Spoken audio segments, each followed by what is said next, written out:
हा बघा माझ्या हातातला फुगा, की ज्या फुग्यासाठी 4 वर्षाच्या छोट्याशा मुलीला इतकं ब्लॅकमेल केलं जायचं ना, तर ह्याची काय स्टोरी ना मी तुम्हाला उद्या व्हिडिओ सांगतेच. तर आज होता पारायणाचा शेवटचा दिवस म्हणजेच तिसरा दिवस, पारायणाची सांगता. मंदिरात आलो, मस्त दर्शन वगैरे घेतलं.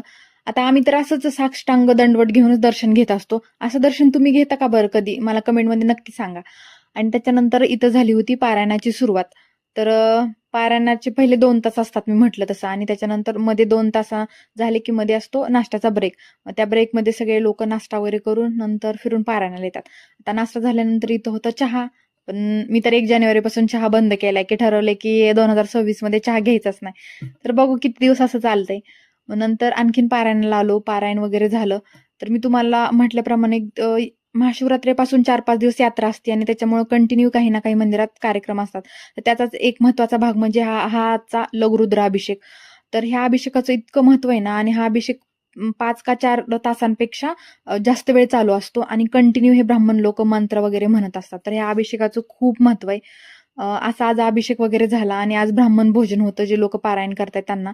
तर मी पण मस्त प्रसाद वगैरे घेतला आणि नंतर घरी आलो. चलो बाय.